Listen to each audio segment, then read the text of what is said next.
يصلون على النبي يا أيها الذين آمنوا صلوا عليه وسلموا تسليما صلى الله على سيدنا محمد وهو عبدي من يوازي اللهم صل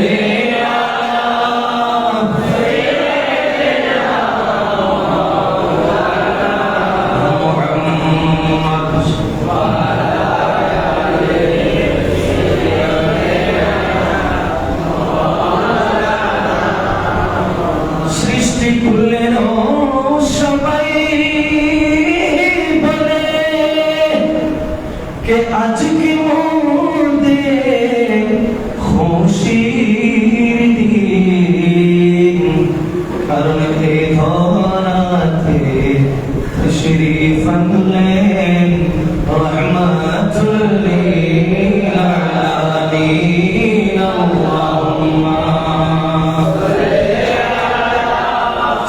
सय्यिदना मौलाना मुहम्मद سيدنا صلاة يا رسول الله عليكم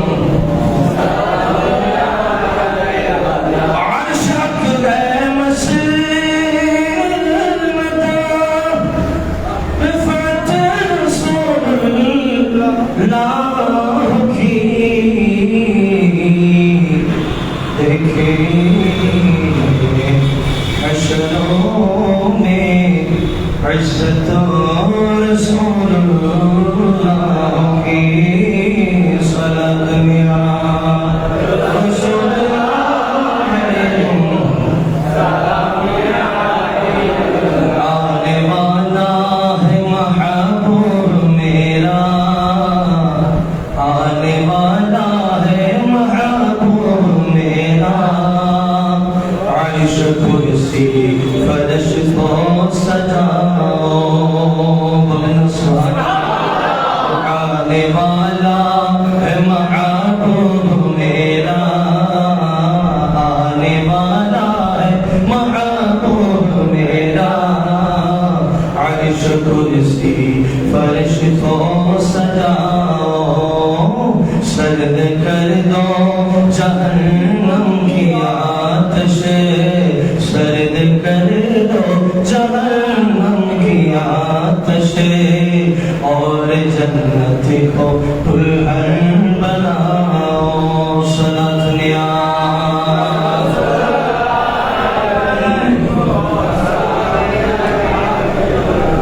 जन्नत से कम नहीं है मुर्शिदी का आस्ताना कौसर से कम नहीं है श्रीकोट का में खाना बोलना सुभान अल्लाह जन्नत से कम नहीं है जन्नत से कम नहीं मुर्शिद का आस्ताना कौसर से कम नहीं है श्रीकोट का मेखाना सलात या रसूलुल्लाह अलैकुम सलाम या हबीबल्लाह बिस्मिल्लाहिर रहमानिर रहीम इन्ना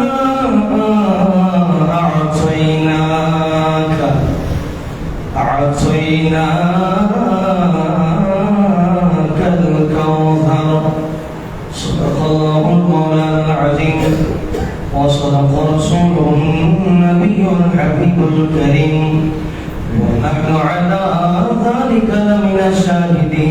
والشاكرين والحمد لله رب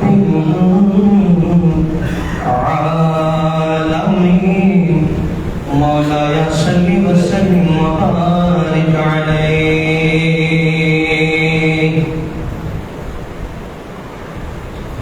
উপস্থিত ঐতিহ্যবাহী দক্ষিণ হাসিমপুর বরপাড়া কেন্দ্রীয় শাহী জামে মসজিদে মাহে রবিউল নূর মাহে রবিউল আউয়াল শরীফের সানি জুমা দ্বিতীয় জুমা আদায় করার লক্ষ্যে আল্লাহর ঘর শাহী বাইতুল্লাহ শরীফে সর্বস্তরে মুসল্লিয়ান ইজাম মুরব্বিয়ান ইজাম নওজোয়ান যুবক ভাইয়েরা সহ বেগুনা মাসুম কচি বেচারা যারা আপনারা হাজিরি পেশ করেছেন এখনো যারা প্রতিমধ্যে আছেন অজুরত অবস্থায় আছেন মসজিদে আসতেছেন অথবা অনলাইনে অফলাইনে এখন দেখছেন অথবা পরবর্তীতে আলোচনা যখন দেখবেন প্রত্যেককে আসসালামু কবলাল কালাম আসসালামু আলাইকুম ওয়া রাহমাতুল্লাহি তাআলা ওয়া বারাকাতুহু আল্লাহর দরবারে শুকরিয়া আদায় করছি যে রব্বে কায়নাত রহমানুর রহিম আল্লাহ পাক জাল্লা মাশকুরু আমাদেরকে আপনাদেরকে আরেকবার ঈদের জামাত তথা ইয়াউমুল জুমা জামাতে হাজিরি পেশ করার যে মাওলা তৌফিক দান করেছেন আসুন প্রত্যেকে জবান খুলে অন্তর থেকে মুহাব্বতের আওয়াজে বলি আলহামদুলিল্লাহ এবং সাথে সাথে দরুদ ও সালাত ও সালামের হাদিয়া তোহফা নজরানা পেশ করছি যে নবী শান শামসুদ দুহা বদরুদ দুজা সাদুল উলাম নূরুল হুদা নবী মুহাম্মদ রাসূলুল্লাহ সাল্লাল্লাহু আলাইহি ওয়াসাল্লাম মদিনার সবুজ গুম্বদের নিচে যে নবী আরাম ফরমাতে লাগলেন ওই মদিনা ওয়ালা রহমত ওয়ালা মাগফিরাত ওয়ালা জান্নাত ওয়ালা উম্মত ওয়ালা নবী বিল খুসুস কাউসার ওয়ালা নবীর নূরানি কদমে আমরা উম্মতের সালামি পেশ করছি মাওলা জিন্দেগিতে একবার হলো সরাসরি মদিনায়ে মুনাওয়ারাতে গিয়ে আমার নবীর রওজায়ে আতহার রওজায়ে আকদাসে সালামি পেশ করা আল্লাহ তৌফিক দান আমিন মুরব্বি বাবাগুলো যেগুলো কবরের বাসিন্দা হয়ে আমাদের দিকে তাকিয়ে আছে আল্লাহ সমস্ত মুরব্বি বাবাগুলোর কবরগুলোকে এক একটা জান্নাতের বাগান এক একটা জান্নাতের টুকরা আল্লাহ বানাই দিন বলুন না আমিন রবিউল নূর রবিউল আউয়াল শরীফ এসে গেছে আরো খাস ভাবে বললে 12 রবিউল আউয়াল সকল ঈদের সেরা ঈদ সবচেয়ে আলা ও বালা ঈদ ঈদে মিলাদুন নবী সাল্লাল্লাহু আলাইহি ওয়াসাল্লামের মহিনা এসে গেছে সুবহানাল্লাহ আমরা খুশি না বেজার খুশি মহব্বতে বলি খুশি একটু মহব্বতে বলেন না আলহামদুলিল্লাহ আলহামদুলিল্লাহ কারণ আল্লাহ কোরআনুল কারীম ফুরকানুল হামিদে আয়াতি কারিমা নাযিল করে বলে দিলেন ইয়া রাসূলুল্লাহ ইয়া হাবিবাল্লাহ ইন্না আ'তাইনাকাল কাউসার আয় হাবিব আয় মাহবুব আয় উম্মত का दीवाना उम्मत का परवाना करने वाला नबी मैंने आपको कौसर वाला बना दिया इन्ना आतैनाका अल कौसर हबीब मैंने आपको कौसर वाला नबी बनाकर दुनिया में भेजा रसूल आदम के पाठिয়েছি दुनिया जमीन रसूल ईसा के पाठिয়েছি मूसा के पाठिয়েছি इब्राहिम खलीलुल्लाह दाऊद और नबीउल्लाह के আমি আল্লাহ পাঠিয়েছি সমস্ত নবীদেরকে দুনিয়াতে পাঠিয়েছি কাউকে বলি নাই নবী আপনাকে কাউসার দিয়েছি রাসূল একমাত্র আপনাকে বলেছি ইন্না আতাইনাকাল কাউসার সুবহানাল্লাহ সে নবী কোন নবী সেই নবী ওই নবী যে নবী আপনি আমি আমরা উম্মতের জন্য এখনো মদিনায় খন্দনরত আছে। আল্লাহ বলছেন ইন্না আ'তাইনাকাল কাউসার, রাসূল ইন্না নিশ্চয় অবশ্যই 100% আমি আল্লাহ অবশ্যই আ'তাইনাকা রাসূল আপনাকে আতা করে দিয়েছি। বড় করে বলেন আল্লাহ যদি কোন ডিক্লারেশন দেয়, আল্লাহ যদি কোন মেসেজ দেয়, আল্লাহ যদি কোন বার্তা দেয়, আল্লাহ যদি কোন বহি নাযিল করে, আল্লাহ যদি কোরআনুল কারীম নাযিল করে, সেই কোরআনের বাণী কখনো মিথ্যা হতে পারে না। বলেন মিথ্যা হতে পারে না। তো আল্লাহ তুমি কথা বললে মিথ্যার সাথে তোমার কোনো তাল্লুক থাকতে পারে না। কথা বুঝতেছেন? অর্থাৎ আমার আল্লাহর সাথে মিথ্যার সাথে কোনো সম্পর্ক নাই। মিথ্যার সাথে, কাযযাবের সাথে, মিথ্যাচারের সাথে, আল্লাহর সিফাতের সাথে কোনো সম্পর্ক নাই। যদি কেউ বলে আল্লাহ মিথ্যা বলতে পারে, আওয়াজে বলেন না, যদি কেউ বলে আল্লাহ মিথ্যা বলতে পারে, সে কি কখনো মুমিন হতে পারে? ইমানদারের জবানে কখনো কথা বের হবে যে আমার আল্লাহ মিথ্যাবাদী? বোঝা গেল আমরা যারা আহলুস সুন্নাহ ওয়াল জামাতের দাবিদারি করি, আমাদের যাদের ইমাম ইমামে আলা হযরত, আমাদের আকীদা হলো রব্বে যুল জালাল কখনো মিথ্যার সাথে আল্লাহ সিফাতের কোনো সম্পর্ক কখনো ছিল না, কখনো থাকবেও না। তো তারপর আল্লাহ ইন্না কেন বলেছেন? ইন্না শব্দের অর্থ অবশ্যই, নিশ্চয়। তো তুমি কথা বললে তো সেটা অবশ্যই হবে, তুমি তারপরও ইন্না কেন বলেছ? আল্লাহ বলে বান্দা বুঝবি না, বুঝবি না, যখন আখির জামান আসবে তখন সেখানে অনেক ধরনের ফিতনা বের হবে, তখন আমার নবীকে কাউসারওয়ালা নবী মানতে তারা নারাজ হবে। ওই জন্য আমি আল্লাহর শব্দ প্রথমে লাগিয়েছি ইন্না। সুবহানাল্লাহ। ইন্না নিশ্চয়, আমি আল্লাহ যা বলেছি সেটা অবশ্যই। अल्लाह की बोलছো अल्लाह बोले आताइनाका रसूल मैंने आपको आता किया या रसूल अल्लाह या हबीब अल्लाह ऐ महबूब नबी আমি আল্লাহ আপনাকে দিয়ে দিয়েছি। বড় করে বলেন সুবহানাল্লাহ। আতাইনাকা রসূল আপনাকে দিয়েছি। আল্লাহ কি দিয়েছো? তোমার হাবিবকে তুমি কি দিয়েছো? আল্লাহ বলে আল কাউসার, আমি আমার হাবিবকে কাউসার দিয়েছি। সুবহানাল্লাহ। এখন কাউসার অর্থ কি? কাউসারের তাফসীর করছেন বিল খুসুস। আমি যে তাফসীরকে ফলো করেছি তাফসীরে কবিরের মধ্যে 121 পৃষ্ঠাতে তাফসীরে কবিরের মধ্যে এই আল কাউসার শব্দের তাফসীর করেছেন। সেখানে কাউসার শব্দের শাব্দিক অর্থ হলো কাসীর, অর্থাৎ বেশি বেশি। সুবহানাল্লাহ। আল্লাহ বলছেন রাসূল আপনাকে আমি খোদা রব্বে কাবা কাসীর দিয়েছি, কাউসার দিয়েছি। কাসীর মানে বেশি দিয়েছি।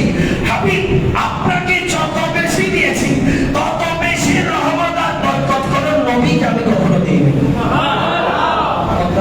আমার নবীকে আল্লাহ বেশি দিয়েছেন নাকি কম দিয়েছেন? বড় করে বলেন বেশি দিয়েছেন। আর আমরা উম্মত হিসাবে বেশি পাওয়ার হকদার। আল্লাহ নবী বলেছেন হে উম্মত অন্তরে আশা ভরসা রাখো, নামাজের পরে যখন হাতটা তুলে দিবা আল্লাহর কাছে জান্নাত চেয়েও, তবে বড় জান্নাতটা চাইও। ছোট জান্নাত তুমি মুস্তাফার উম্মতের জন্য নও। যখন জান্নাত চাইবে জান্নাতুল ফিরদাউস চাইবে, কারণ আমি নবী যখন আলা পালা হয়েছি তুমি উম্মতকে অধম থাকবে, তুমিও আলা হয়েছে। তোমার জন্য যত নিয়ামত রব্বে কাবা বরাদ্দ করেছে, এত নিয়ামত তুমি আদায় করার নবীর উম্মতের জন্য কখনো ছিল না। এখানে তাফসীরে বলছেন কাসীর দিয়েছেন, বেশি দিয়েছেন। আল্লাহ কি কি বেশি দিয়েছো? আল্লাহ বলে আমার নবীকে আমি আল ইলম, কাউসার বা মানা আল ইলম,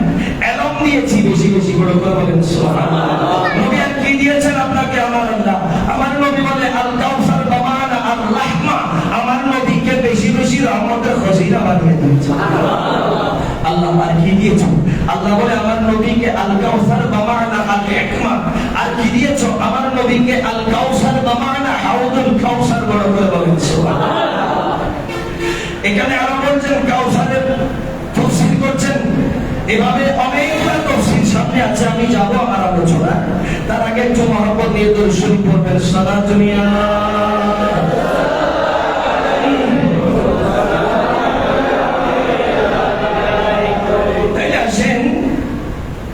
আমার আল্লাহ বলছেন হাবিব আপনাকে আমি বেশি বেশি দিয়েছি। কি দিয়েছ?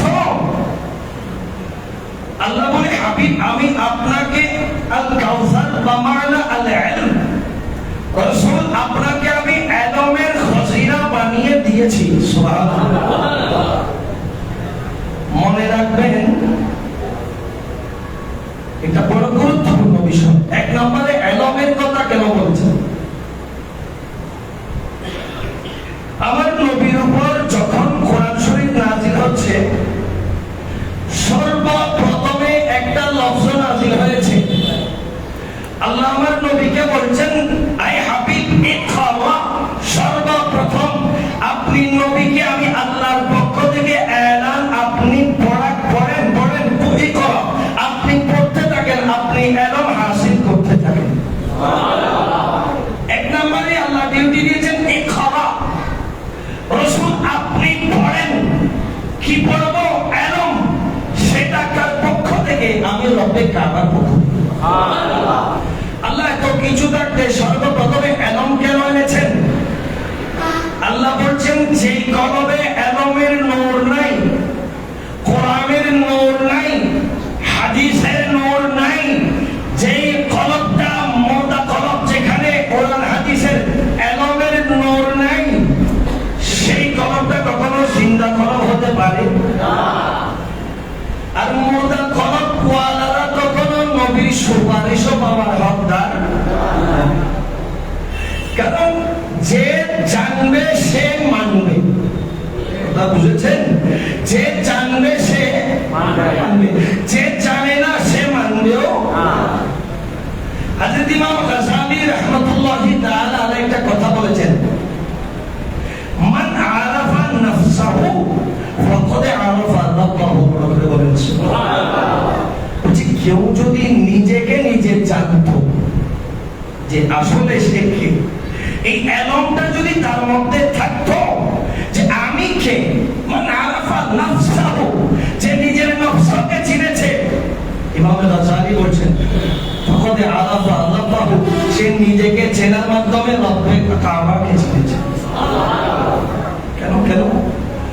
আপনি যখন নিজেকে নিয়ে গবেষণা করবেন যে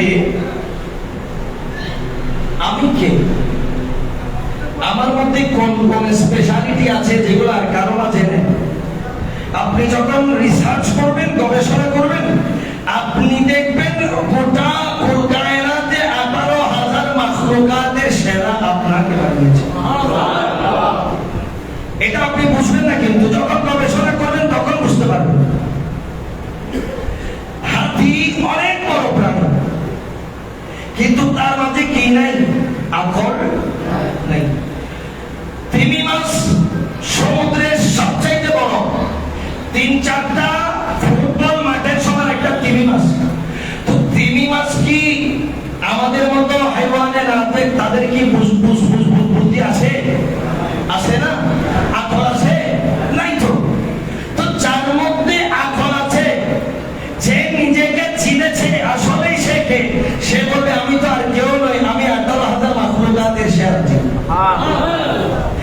এই যে জানা, এটার নাম ইলম। আর আল্লাহ বলেছেন হাবিব আপনার মাধ্যমে আপনার উম্মতকে সর্বপ্রথম শিক্ষা দিচ্ছি, আগে জানো। যদি আল্লাহকে জেনেছো তিনি কে, তুমি অটোমেটিক আল্লাহর কুদরতি কদমে সিজদায় পড়ে যাবে। আর যদি আল্লাহকে না চিনো, তোমার তখন সরস্বতী পূজা করতে মন চাইবে, তোমার তখন দশাতি মনসা পূজা, এই বিভিন্ন রকমের কালী পূজা, বৌদ্ধের মূর্তি পূজা, পাথর পূজা, গাছ পূজা, বাস পূজা, সূর্য পূজা, চন্দ্র পূজা তোমার করতে মন চাইবে। হ্যাঁ, তোমার ভেতরে যদি লা ইলাহা ইল্লাল্লাহ রব্বে কাবার কদমে ঝুঁকে যাবে। এই জন্য এলম জিনিসটা বড় দামি জিনিস। মূর্খ আর এলমদার, জ্ঞানী এবং মূর্খ, এই দুইয়ের মধ্যে আকাশ এবং পাতালের মতো কি আছে? পার্থক্য। এখন এলম মানে কোন এলম? এলম মানে অনেক ধরনের এলম হতে পারে।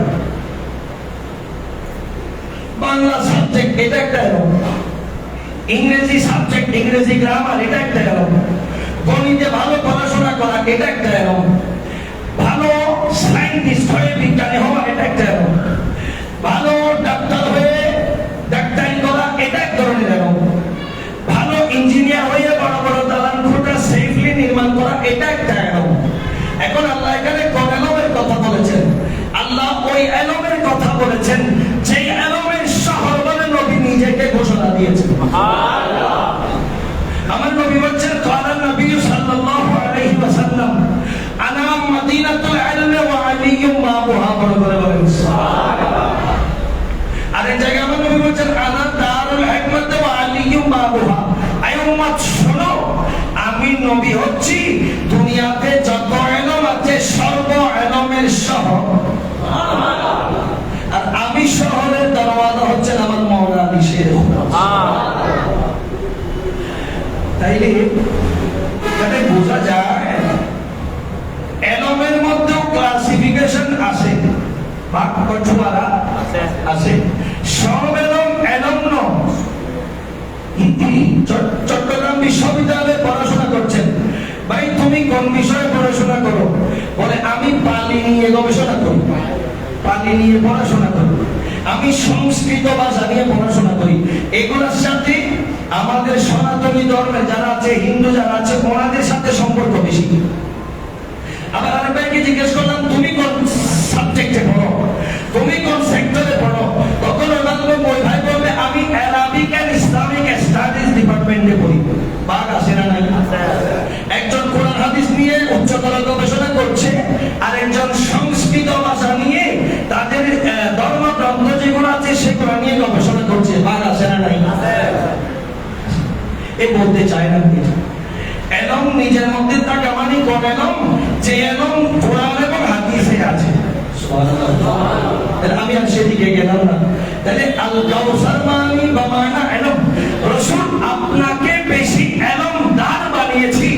আর কেউ যদি সেই এলমদার নবীকে, মদিনাওয়ালা নবী, যেই নবী নিজেকে এলমের শহর বলে দাবি করেছেন, আমার নবী নিজেকে এলমের শহর বলেছেন, আর সেই নবীকে যদি কেউ বলে আমার নবী নিরক্ষর, আপনি আমি মানব? আমার নবী নিরক্ষর, আমার নবীর কোন উস্তাদ ছিল না। একজন বলছেন যে আমরা তো এসএসসি পড়েছি, এইচএসসি পড়েছি, অনার্স করেছি, মাস্টার্স করেছি, আবার উচ্চতর আমরা ডিগ্রি হাসিল করেছি, সুতরাং আমরা নবীর চেয়ে জ্ঞানী। ছোট করে বললেন। অর্থাৎ উনি বোঝাতে চাচ্ছে ওনার এলম আমার নবীর চাইতে বেশি। আমার নবীকে সে বলছে আমার নবী হচ্ছেন উম্মি নবী। উম্মি মানে উনি বলছেন আমার নবী নিরক্ষর নবী। আমরা আম্মা ডাকি না? আম্মা, মা ডাকি না? এই মা শব্দের আরবি কি? মা তো বাংলায় বলছেন, আরবিতে কি হয়? উম্মুন। উম্মুন মানে মা। আর আমাদের নবী উম্মি নবী। উম্মি নবী মানে সমস্ত এলমের মা। আমার নবী তো বলেছেন আনা মদিনাতুল ইলমি, আমি নবী হচ্ছে এলমের শহর। বলে বলেন সুবহানাল্লাহ। তাইলে এলম সিনাতে থাকা, আপনি অনার্স, মাস্টার্স, ডক্টরেট, এমফিল গবেষণা করে আপনি বলছেন আমার নবী নিরক্ষর। আর আরেকজন কোনদিন মসজিদ মাদ্রাসার বারান্দায় তো যায় নাই, মসজিদের মক্তবেও যায় নাই, মাদ্রাসার ইবতেদাইও পড়ে নাই, বরপাড়ার জমিনে ছোট্ট চাষাবাদ করে, অথবা মাংসের দোকানে কারসাজি করে, অথবা গাড়ি চালায়, রিক্সা চালায়, ঠেলা গাড়ি চালায়, কিন্তু সে বলছে না আমার নবী হচ্ছেন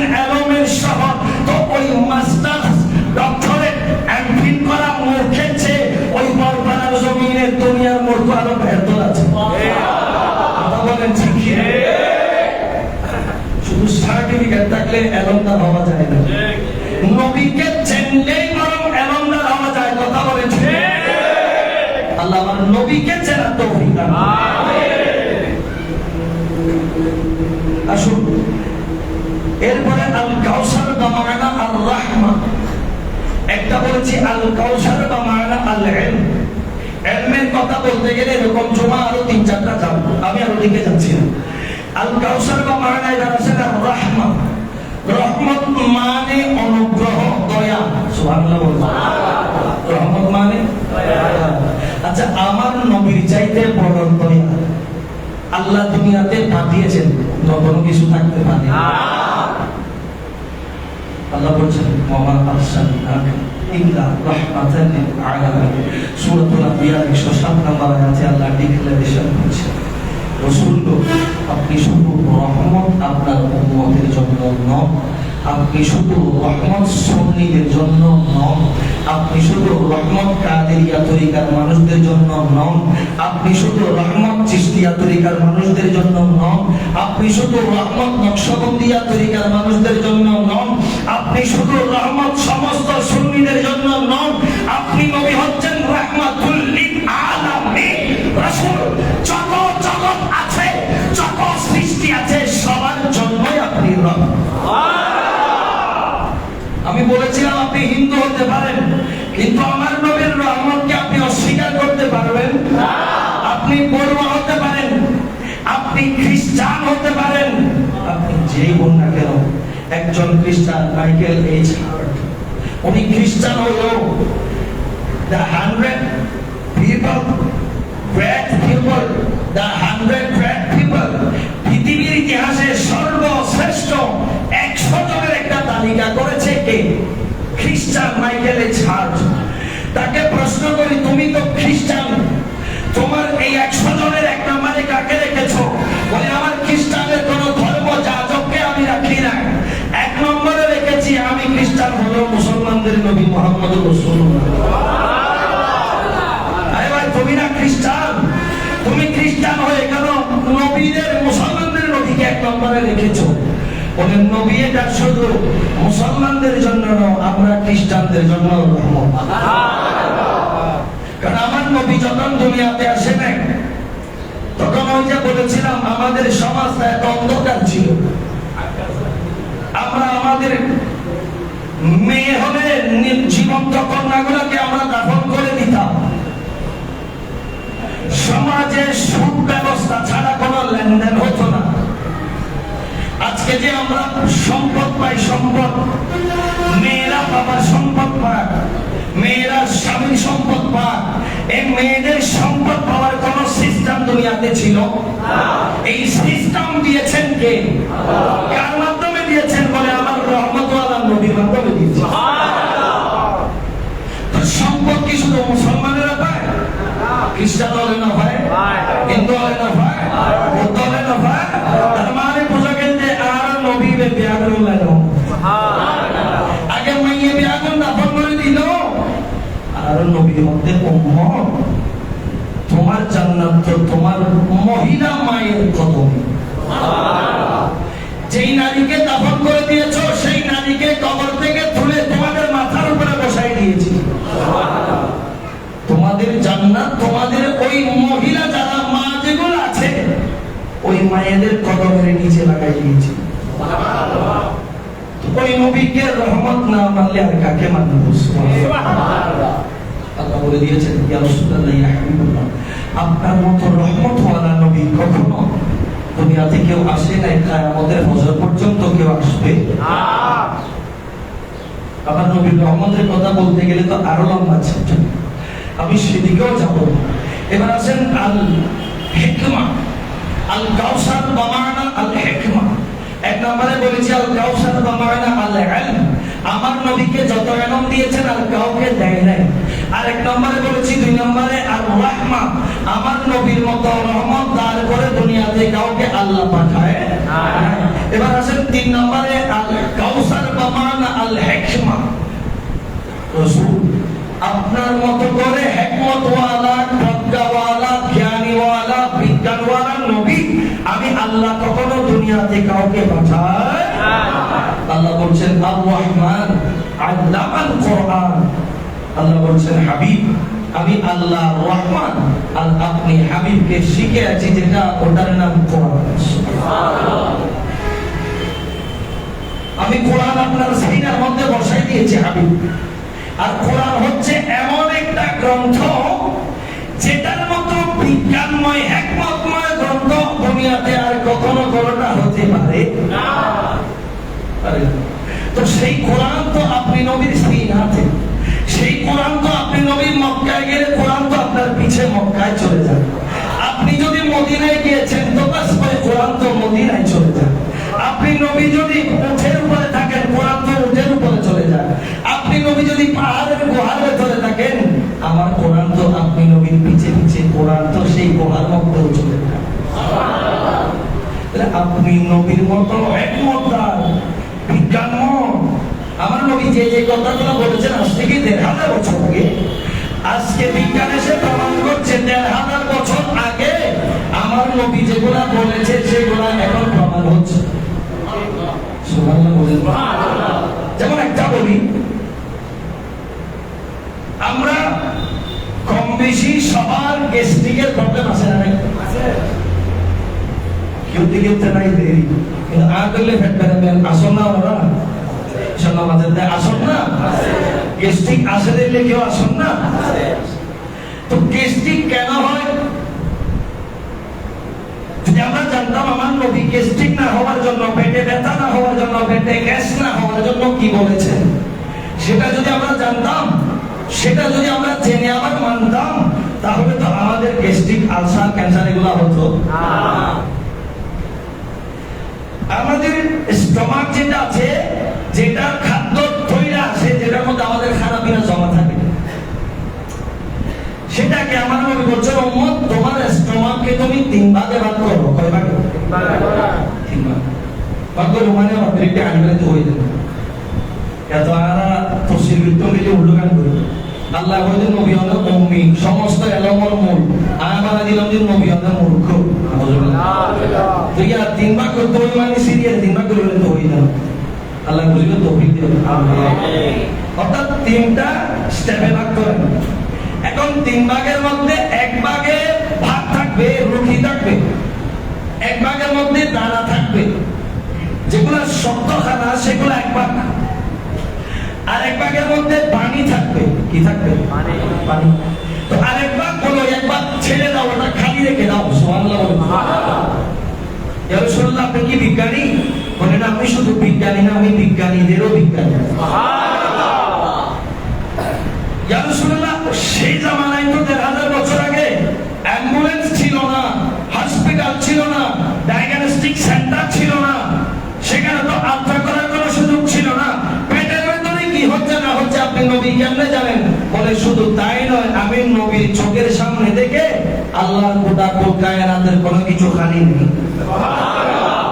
তো ইয়া রাসূলুল্লাহ খালি কেন রাখবো? বলে ১ ভাগে খানা রাখবে আর ১ ভাগে পানি রাখবে। খানা আর পানি সেখানে আপনার কি হবে? ডায়ালিসিস হবে, সেগুলো মিক্সচার হবে। মিক্সচার হলে আরেকবার যদি আপনি খালি না রাখেন সেখান থেকে গ্যাস উৎপন্ন হবে। গ্যাস কি? গ্যাস, বাতাস, যেগুলো আমরা গ্যাস্ট্রিকের ওষুধ খেয়ে কি করি? বের করি। এখন এই গ্যাসগুলা যখন আমাদের পেটে জমে যায় সেগুলা বের হওয়ার চান্স পায় না, বের হতে পারে না, যার কারণে আমাদের এখানে ব্যথা হয়। যখন আমরা গ্যাস্ট্রিকের ওষুধ খাই এই বাতাসগুলো কি হয়ে যায়? বের হয়ে যায়। সাম্মতিকার বিশুদ্ধি হচ্ছে কি হয়ে যায়? বাতাস যতক্ষণ পেটে আছে ততক্ষণ কি হয়? জ্বালা যন্ত্রণা হয় না। তো গ্যাস্ট্রিকের ওষুধ কেন খাচ্ছ? বলে পেটের মধ্যে পীড়া হচ্ছে, পেটের মধ্যে গ্যাস হচ্ছে। তো গ্যাস্ট্রিকের ওষুধ খেও না। তো কি করবো? বলে ১ ভাগে খানা রাখো, ১ ভাগে পানি রাখো। পানি আর খানা বিষক্রিয়া করে মিক্সচার হয়ে সেখান থেকে যে গ্যাসগুলো বের হবে আর ১ ভাগ যেটা খালি রেখেছো সেখানে ভরে যাবে। যার কারণে সেটা স্টমাক থেকে বের হয়ে তোমার সিনাতে আসবে না, তোমার সিনা আর জ্বালা পোড়া করবে না। তো নবী তো বিজ্ঞানীদেরও বিজ্ঞানী। ১,৫০০ বছর আগে তো নবী আপনাকে বলে দিয়েছেন, মনে করে বলেন না সুবহানাল্লাহ। এরকম বলতে গেলে আমার নবীর প্রত্যেকটা হাদিসের মধ্যে বিজ্ঞান আছে, প্রত্যেকটা হাদিসের মধ্যে বিজ্ঞানের সাথে তাআল্লুক আছে।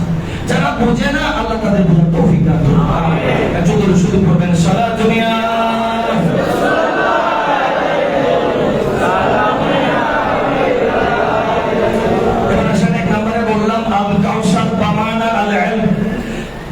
বলেছি আল কাউসার বামানা আর রাহমা, 3 নম্বরে আল কাউসার বামানা আল হিকমা, নবী আপনাকে বেশি বেশি হিকমত দান করেছে। সুবহানাল্লাহ। এবার আসেন 4 নম্বরে আল কাউসার, যেটাকে আমরা বলি হাউজে কাউসার। হাউজে কাউসার, এই হাউজে কাউসারের কথা আমার নবী হাদিসে পাকের মধ্যে এলান করেছেন যে হাউজে কাউসার সেটা তো কাল কিয়ামতের ময়দানে মুস্তাফা গোলামদের জন্য রব্বে কাবা বরাদ্দ করে রেখে দিয়েছে।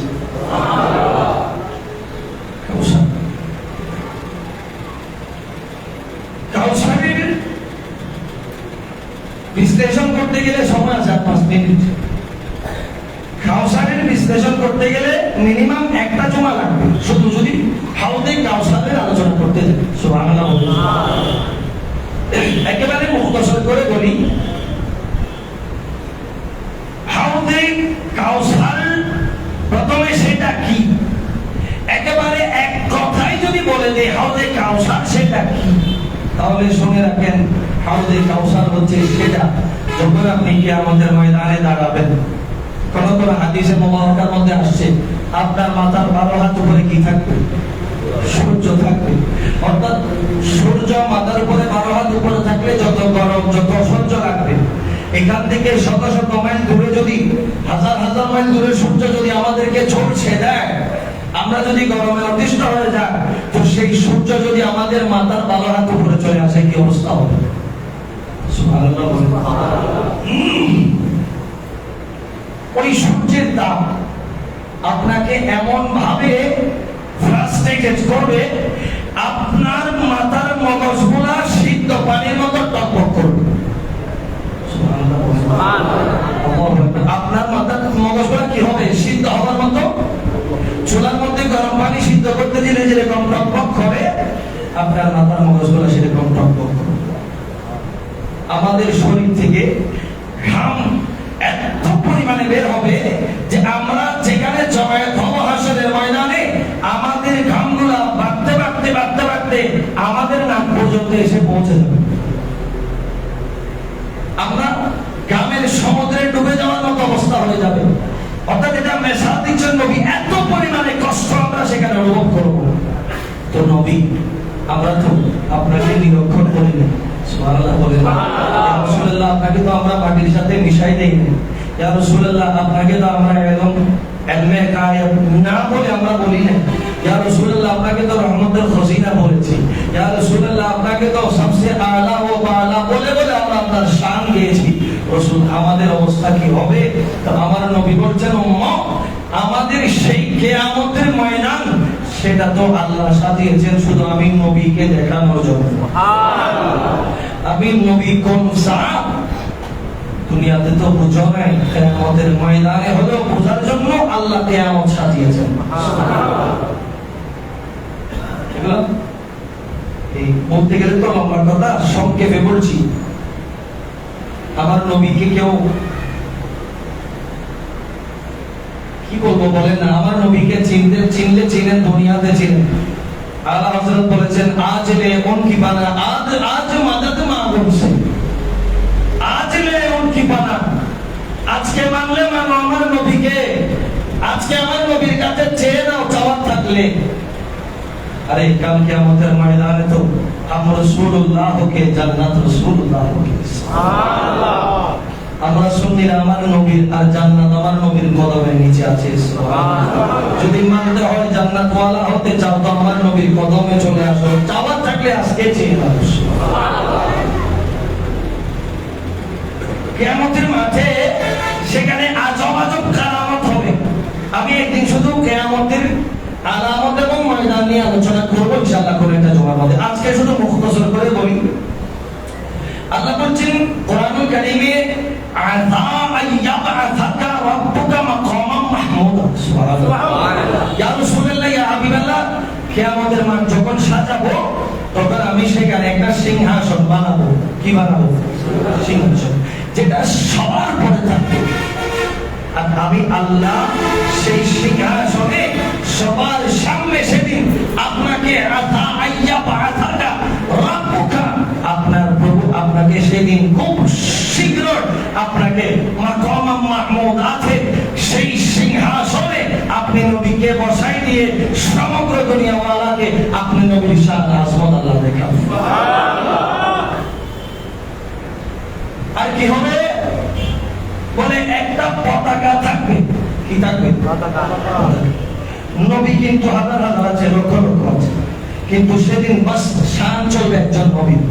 সেই নবীর নামে একটা পতাকা থাকবে, যে নবীর নাম জমিনে মুহাম্মদ মুস্তাফা মুস্তাফা মুর্তজা, আর সেই নবীর নাম আসমানে আহমদ। বড় করে বলেন সুবহানাল্লাহ। আল্লাহ বলছেন ওই পতাকার নাম দিয়েছি আমি আল্লাহ, লাবায়ে হামদি লাবায়ে আহমদ, যেটা মুস্তাফার নামের পতাকা। সুবহানাল্লাহ।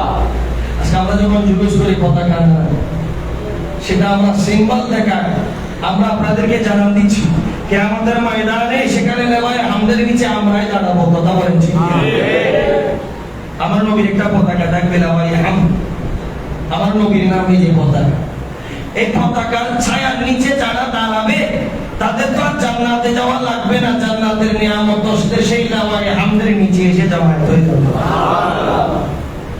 সবাই গরমে অস্থির হয়ে মাথার মগজ চকচক করে ফুটে পা দিয়ে বেরিয়ে গা দিয়ে বেরিয়ে নিচে পড়ে যাবে। আর মুস্তাফার গোলাম আমরা যারা বাইরে রবিউল আউয়ালে জশ্নে জুলুস করেছি পতাকা নাড়িয়ে নাড়িয়ে, আমার নবী বলছেন চলে আসো আমি নবীর লাবায়ে হামদের নিচে। সুবহানাল্লাহ। আমার লাবায়ে হামদের নিচে চলে আসো, আমার লাবায়ে হামদের নিচে দাঁড়িয়ে যাও কাতার হয়ে। ইয়া রাসূলুল্লাহ ইয়া হাবিবাল্লাহ আমরাও দাঁড়াতে চাই, তোমরা কোন দল? বলে আমরা আপনি নবীকে উম্মি বলেছি, নিরক্ষর বলে নেওয়া। আমার নবী কি তাদেরকে জায়গা দেবে? যারা চিনে নাই জানে নাই মানে নাই তাদেরকে জায়গা দেবে? সেখানে হাসনাইনে কারিমাইন থাকবে, আমার হাসনাইনে কারিমাইন সেখানে হাউজে কাউসারের পেয়ারা আপনাদেরকে বন্টন করবে। আপনাদেরকে কেন করবে? কারণ আপনারাই তো হাসনাইনে কারিমাইনের শানে শানে কারবালার মাহফিল করেছে। তো যারা হাসনাইনে কারিমাইনকে চিনেছে মহব্বত করেছে, হাউজে কাউসার তো তাদের প্রাপ্য। কথা বলেন ঠিক? আর হাউজে কাউসার হচ্ছে সেই পেয়ালার পানি যেখান থেকে এক ফোঁটা এক ফোঁটা এক ফোঁটা কেউ যদি জিহ্বার আগায় দিয়েছে, আজকে পান করেছেন, কিয়ামত পর্যন্ত কখনো আর আপনার পানি তৃষ্ণা লাগবে না। সুবহানাল্লাহ বলেন না? এক ফোঁটা কেউ যদি পান করেছেন, কিয়ামতের ফজর পর্যন্ত আপনার কখনো তৃষ্ণাও লাগবে না। সেটার নাম হচ্ছে হাউজে কাউসার। সুবহানাল্লাহ। হাউজে কাউসারের অনেক বর্ণনা এখানে আছে, যে হাউজে কাউসারের পানি হবে মধুর চাইতে মিষ্টি এবং পানি দুধের চাইতে সাদা। এরকম অনেক বর্ণনা হাউজে কাউসার সম্পর্কে সেখানে আছে। আমি আর আমার আলোচনা দীর্ঘায়িত করছি, শুধু এইটুকু বলছি। আজকে আমি আলোচনা করেছি ইন্না আ'তাইনাকাল কাউসার, এই একটা আয়াতের উপর।